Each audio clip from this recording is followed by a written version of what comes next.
if it's a realization that they're cheating, they're taking your money and they're pissing it down a welfare drain and they're promising, I'll get you back 31 trillion. I promise one day we'll pay you back. It's obscene.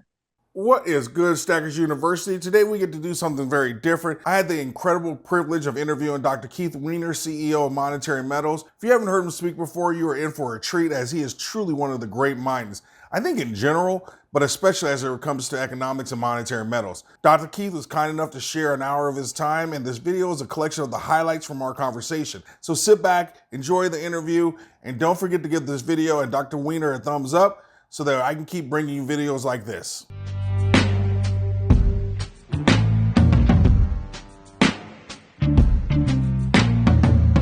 Thank you again for joining me, Dr. Keith. You have a very interesting background, from selling your tech company, Diamondware, to earning a PhD in economics monetary science from the New Austrian School of Economics, to founding the Gold Standard Institute, to start Monetary Metals. Can you share the origins of you starting Monetary Metals? The origin of Monetary Metals was in thinking about the interest rate is the regulator of flow. And I used to have on lectures I gave, I flew around the world. I was giving talks in a lot of different places.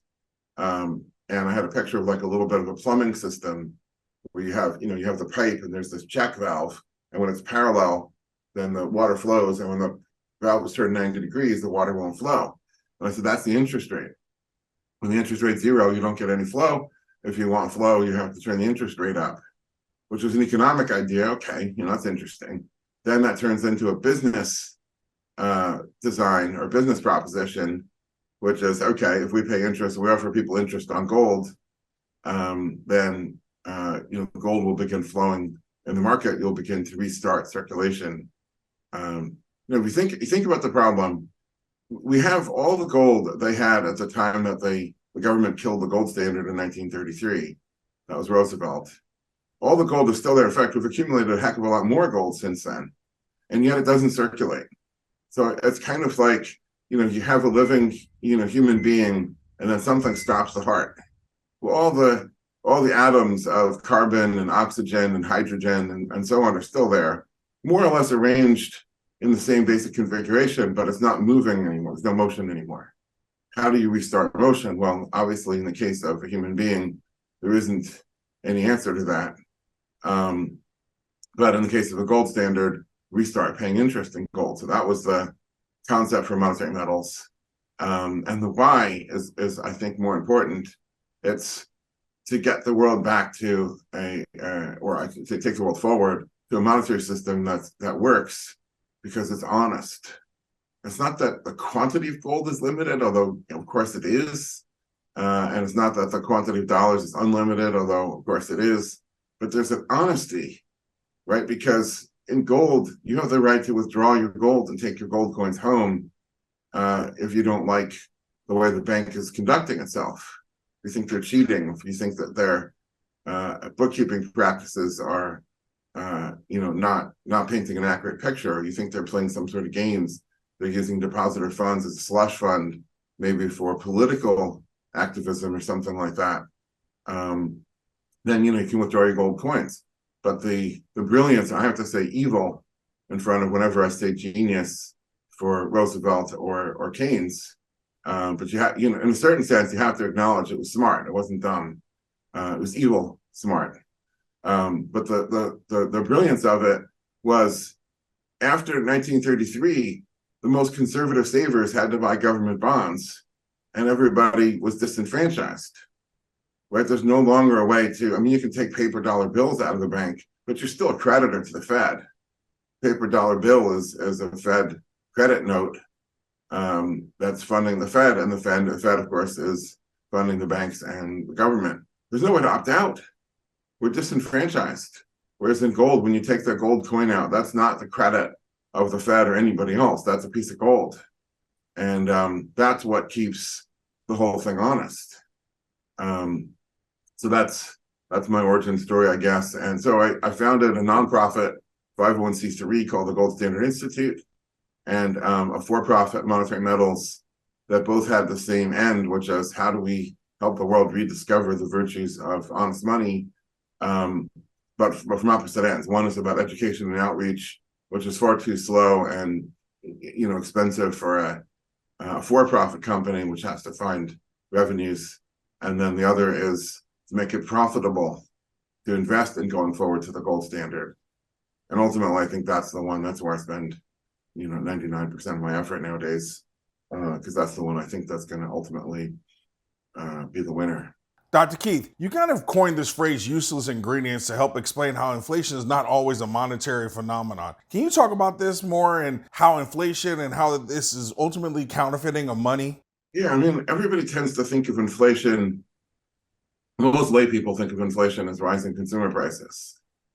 And so I've written a lot about all the forces that drive consumer prices up, including regulations, which force companies to add what I call useless ingredients. Like, out here in Arizona, a couple of weeks ago, they switched from the winter blend of gasoline to the summer blend. And the summer blend, they're forced to add MBTE or some other chemical. Seems to add, I don't know, 30 or 50 cents a gallon. It's not anything anybody wants, and most people don't even know about it, but it's mandatory. So it's a useless ingredient. That's why I sort of coined that term. But most people think of inflation as rising consumer prices. They keep all sorts of statistics on that. Most economists would say, no, inflation is an increase in the so-called money supply, which is the quantity of dollars, which isn't money, by the way, and it's not a supply, it's a stocks, not flows. If you think about wheat supply, it's tons per year. If you think about money supply, it's not really something per year, it's just something. So they have the units wrong, which is a whole other criticism. But they want to reduce it to statistics. And I think there's a good reason. And I think it was Joseph Stalin who said, if you kill one person, that's a tragedy. If you kill 1 million people, it's a statistic. And, the mass murderous socialist dictators of the world have figured this out. If you reduce something to a statistic, it's cold and antiseptic, and, nobody really gets riled up about it. But if you understand it in terms of a basic moral issue, like you're lying through your teeth and you're cheating, you're robbing people, but not in the open way. I feel this is a stick up, but more like the inside job where somebody's been the CFO at a company for 27 years and is embezzling through some very creative accounting practices. It's kind of a, hey, my brother, while you stab him in the back, right? And then you reach into his wallet, but you reach into his wallet in such a way that he doesn't even know that, there's money missing for years and years. So if people see it in honesty terms, so my definition of inflation is the counterfeiting of credit. It's the monetary fraud. It's, if you think about honest credit, suppose you come to me and say, Keith, I got a great business idea, got this podcast, I have XYZ revenues, now I need $1 million, and all the elements here, this is what I'm going to spend it on, and this is my business plan. And I say, okay, here's $1 million. You have the means and the intent to repay. And so that's an honest credit. And I have awareness that you're borrowing from me, and I give my consent. But what goes on with the dollar today and the Fed, first of all, nobody's really aware that they're lender. When they say the dollar is money, money is the final payment of the debt. So if you have money, you think that's it, but actually you're a creditor. So there's not even awareness, let alone consent. I know people all the time in the gold and alternative investing communities that think, oh, what idiot would be buying bonds? Look at the government, whatever, I'm holding cash. And you're like, do you not understand frying pan fire? Anyways, that's really, I think, how people should think of inflation. It's this counterfeiting, which of course undermines the quality. It's not so much a quantity thing, the quantity's going up. It's undermining the quality of the dollar, because increasingly a greater and greater percentage of dollars are not, they're not backed by anything honest, where there's a sound credit involved, but there's an unsound, credit. It gets away from the antiseptic concept of statistics that, M2, no, we have to argue it shouldn't be M2, it should be MZM, it should be M1 plus this, it should be, AMS, TMS, M3. Oh, did you know that the Fed isn't publishing M3 statistics anymore? It just turns into a giant he said, she said of which statistic is right and which monetary theory leads to which statistic, and everybody's ready to go to fisticuffs over this. And all of that hoopla and all of that arguing, what's lost as the basic problem here, which is they're cheating. Every time a crisis happens, they cheat, and they cheat in different ways, and they change the words, for very old things, and they give it fancy new words. And we used to call it central planning. Now they call it macroprudential banking supervision. Everything gets a fancy name, and nobody really understands what it means anymore. And so nobody can be outraged. And I have a theory of social change. When you have an institution that's firmly entrenched, and everybody, both the victimizer side and the victim side, believes it'll never change. Take slavery, take Jim Crow, take alcohol prohibition. It's a number of these. They don't change, and people believe they'll never change until enough people get angry enough. And it takes real anger. It takes people sort of screaming. Now, I don't necessarily mean blocking traffic with their bodies in the streets. I'm not a big fan of that. But enough people that are outraged, saying this is morally intolerable. This is time for this to go. And if all inflation is a statistic about money supply, ain't never going to happen. If it's a realization that they're cheating, they're taking your money and they're pissing it down a welfare drain, and they're promising, I'll get you back 31 trillion. I promise one day we'll pay you back. It's obscene. And of course it causes honesty and integrity to rot everywhere else in the system, because people look at the top and say, well, if they're cheating at that level, why shouldn't I cheat at my level? Where does it end? Well, the entire society degrades into ultimately violence. In some ways, the ownership of gold allows us to say, I'm not going to participate in this counterfeiting. It allows us to remove ourselves from the system in some ways. Yes. Although the challenge, and this was again part of the evil genius of FDR's move in 1930, 1933 it was illegal to even own gold anymore. But after 1975, it was re-legalized, but now there's a price risk. So if you buy gold and then the price goes down, you have a problem. And so the people that run the system are kind of snickering behind their fist, idiots. And there should be a way to have to hold money that isn't a credit to somebody else, and that's ultimately what the gold standard does. Let's talk about fallacies in the gold and silver community and your recent publication, How Not to Think About Gold. And I'd love to hear from you about the genesis of this project, because in my mind, I picture you sitting at your desk, reading something and then covering your face with your hand saying, that is not how you're supposed to think about gold. Can you tell me about what prompted this project? So I have a long history of, I guess, fomenting a love-hate relationship with the gold community. I think there's a lot of people who, follow my work because I've introduced ideas and concepts and data and other things. I'm the one who brought gold backwardation into the gold community, or backwardation is a term and a concept. But at the same time, every time there was a trope, manipulation, or whatever, or gold correlates with inflation or something like that, I just felt compelled. Yeah, you're right. There's a moment where I'm reading something, I'm just like, not so much, thinking in terms of that's how not to think of it, but just there's a fallacy here, and I want people to understand, how it's really working, even if that isn't necessarily the most bullish case where the price of gold is going to go to $20,000 by tomorrow morning. And of course that, hucksterism, that snake oil, thing, the promising people that gold is going to be some ridiculous price very, very soon. Aside, there are a lot of just these, perennial fallacies. Look, the Irish Central Bank just bought 7 tons of gold. Okay, that was whatever January when that happened, right?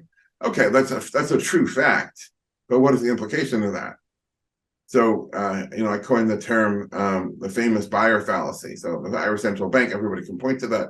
What about the 700,000 people who sold? Are they all wrong and the Irish Central Bank is right because they're famous and the 700,000 people aren't famous? So I wrote a series of pieces over probably a decade that we decided to bundle them all together because they're all perennial.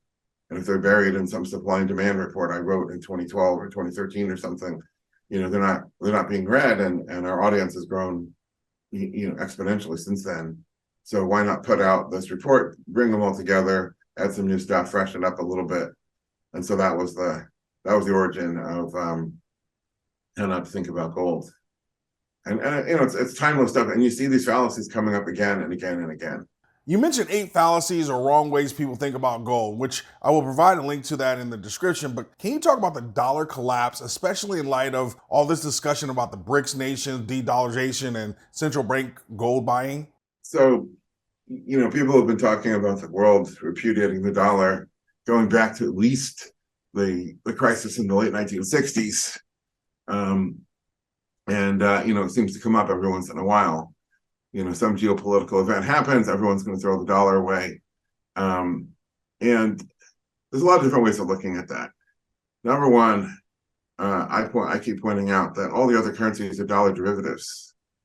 You can't say, I don't like Apple anymore, but I'm just going to trade exclusively in Apple call options. And a call option is a derivative of the underlying. That's just nonsense. That's problem number one.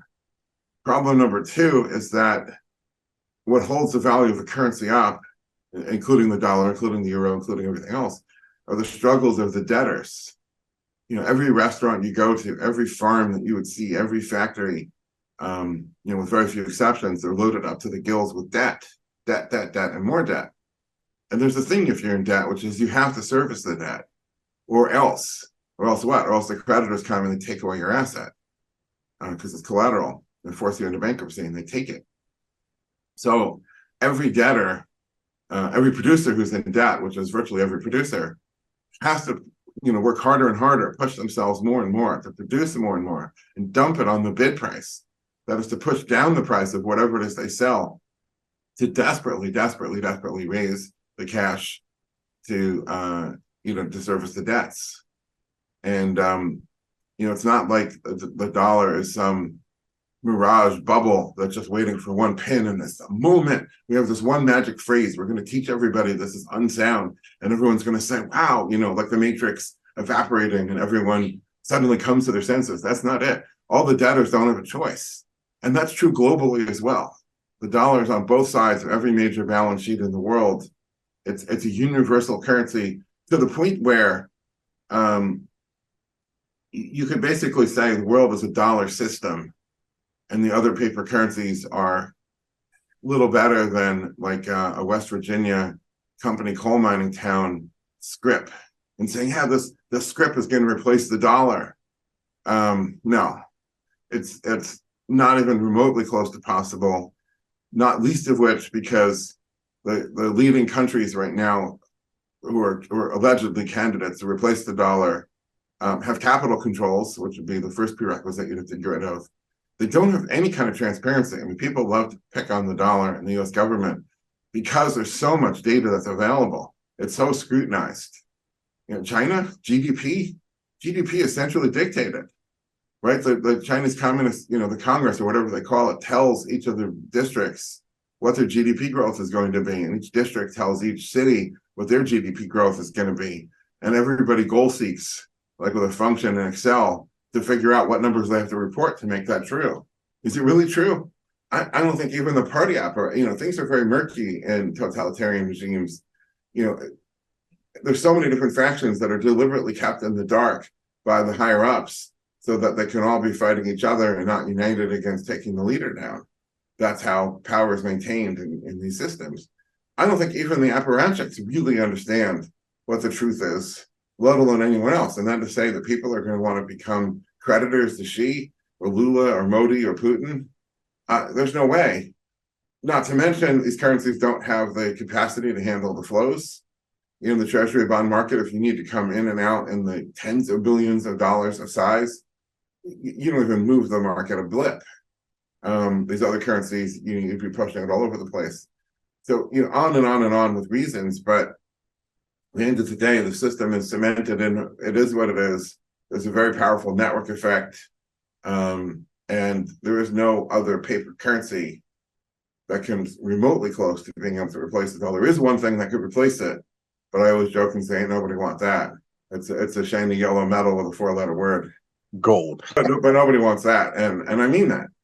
As a veteran of testifying in various state committees, talking to people around the world, nobody's really that serious about actually wanting that. Dr. Keith, I first became aware of you a few years ago when I read your article, A Thoughtful Disagreement with Ted Butler. And in that article, you disprove a commonly held belief that banks are manipulating the price of metals and driving them down. It's safe to say that article didn't win you any friends, and a few folks even had some choice words for you. But using the data, you actually prove the point that banks are instead acting like arbitragers and taking advantage of the price spread. Can you explain that some more? So we recently had on our podcast Danielle DiMartino Booth, who worked at the Fed for, I don't want to get this wrong, but I want to say 9 years.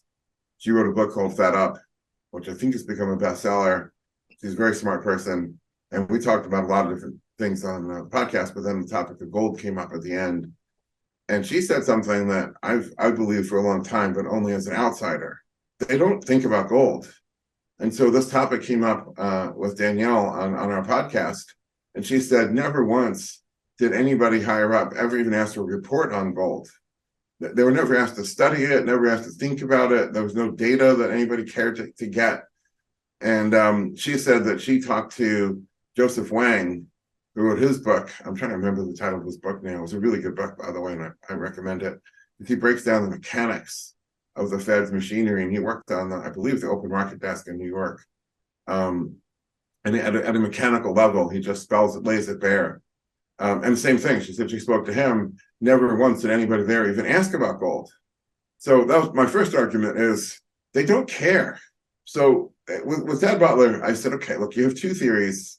One is the manipulation theory, that the banks have a massive naked short position, which has no economic purpose other than to suppress the price.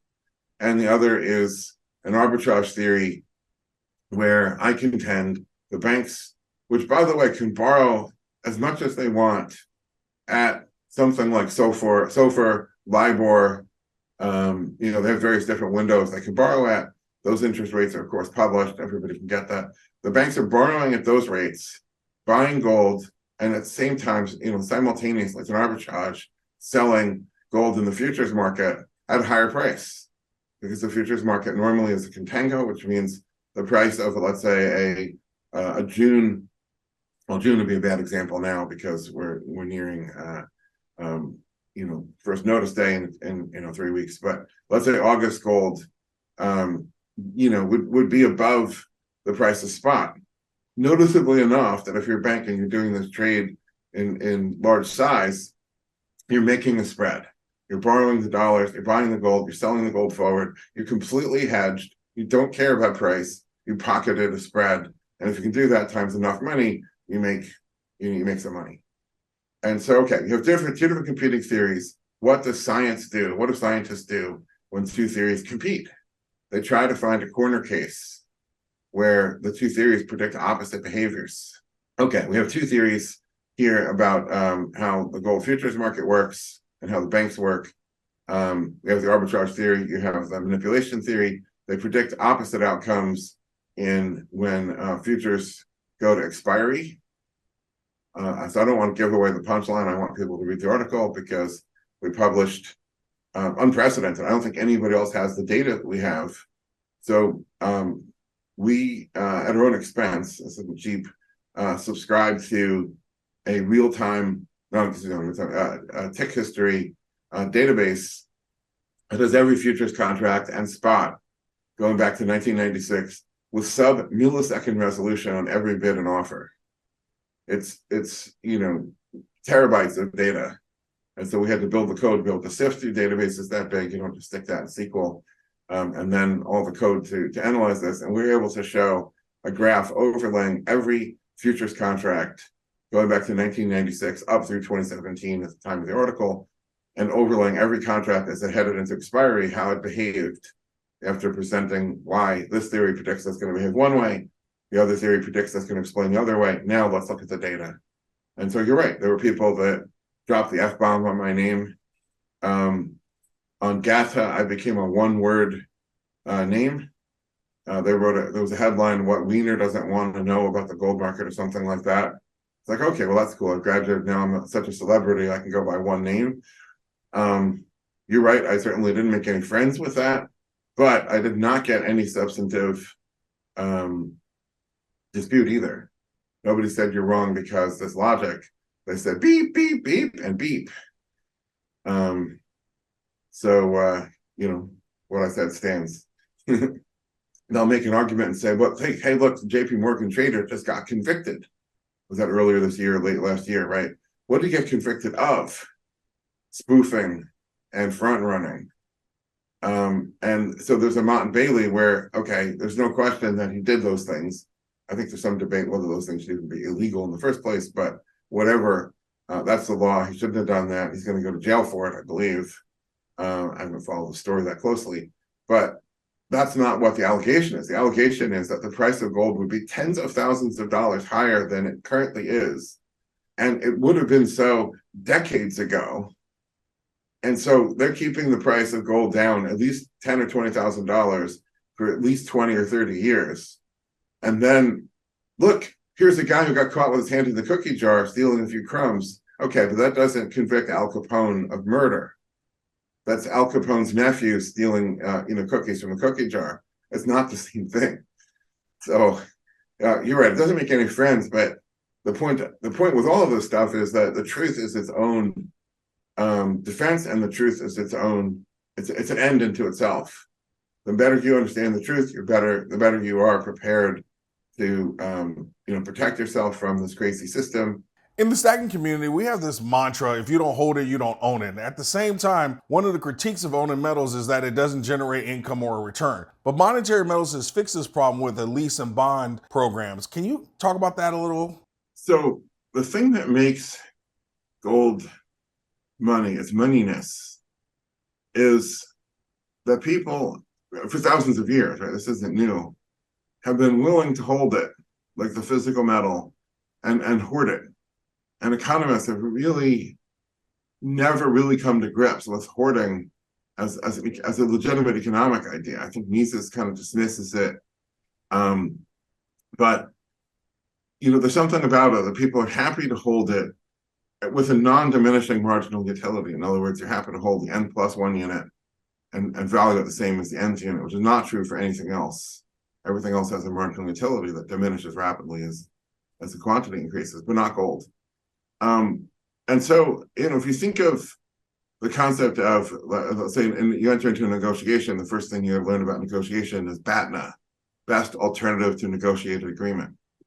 Is that walking away? Is that you have another vendor? Whatever, right? In the case of your savings, the saver has always had gold, physical, like hoarding physical bits of gold, whether they be coins or lumps or bars, as the BATNA to anything else. It's not ideal, right? So imagine all your life if you're buying bits of metal, and then when you retire, now you have to sell bits of metal to buy groceries and pay your living expenses. You're going to be constantly in fear of outliving your money. Nobody wants to be the beggar on the church steps. And if you outlive your money, that's what happens. But if there's nothing else better available to you, then you can hold the physical metal. That said, it's better to earn interest on it. It's always been that way. It's just that there's been times, like after the collapse of Rome, we call it a dark age, when nobody would dare bring their gold to light, because if anybody knew you had gold, they would kill you for it. And then later, it was illegal to lend gold. It was called usury. And in many cases, and at many times over the centuries, the punishment for usury was death. So as you can imagine, there was very little money lending, except maybe within a family or something. And so people, hold the physical stuff because that was all you had. I wouldn't advocate collapse of a society, degrade it to the level where nobody trusts anybody and it's cash on the barrelhead only. Oh, by the way, that cash on the barrelhead is because you're holding a sword and the other guy's holding a sword, and it's kind of a standoff.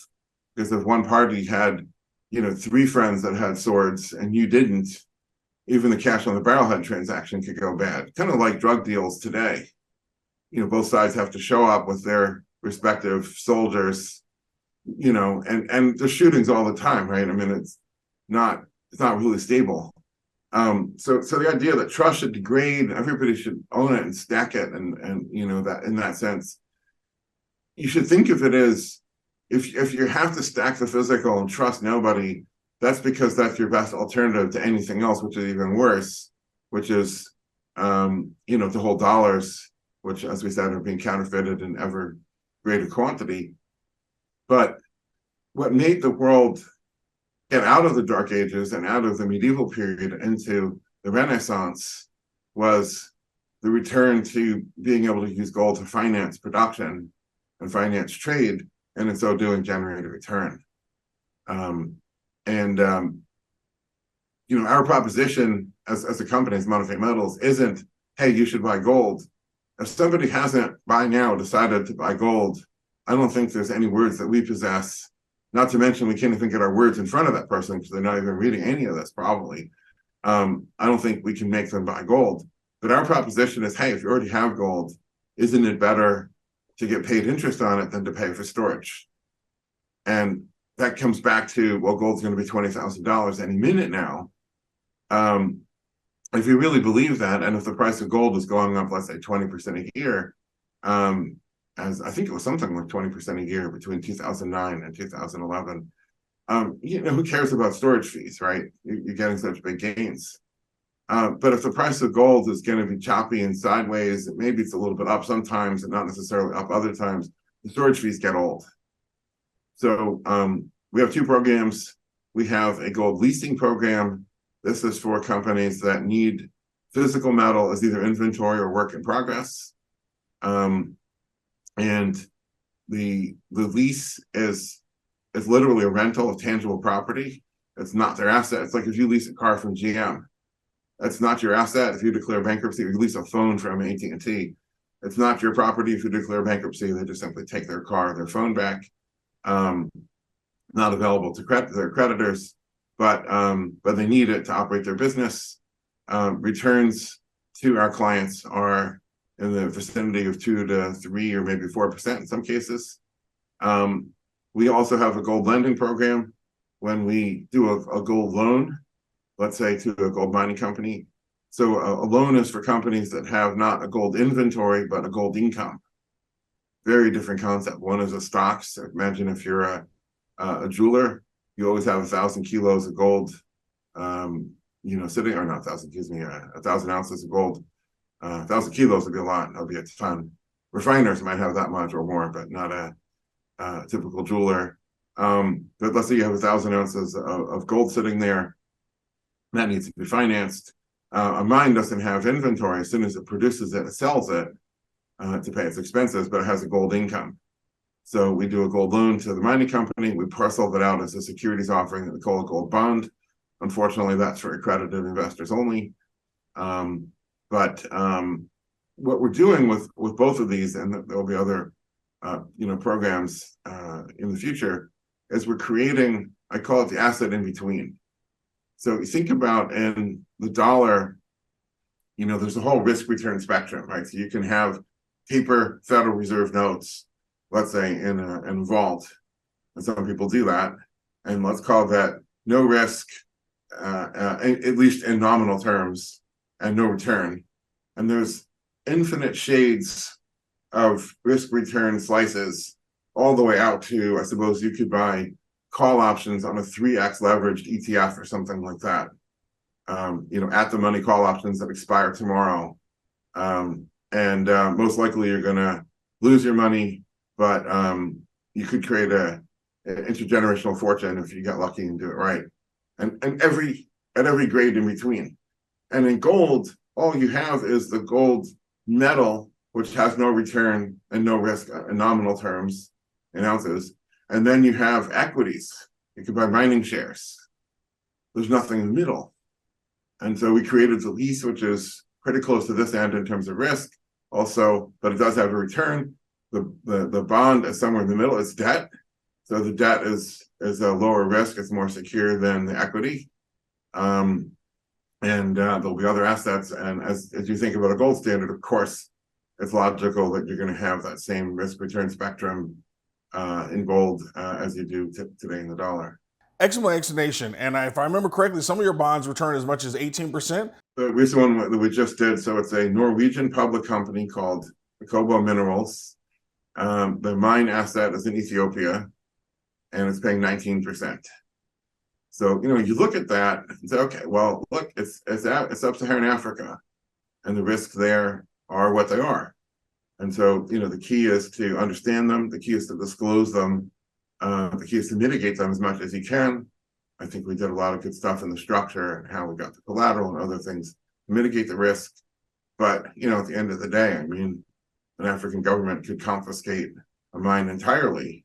It's happened before. I'm sure it'll happen again. Then you have to have an interest rate appropriate to that level of risk.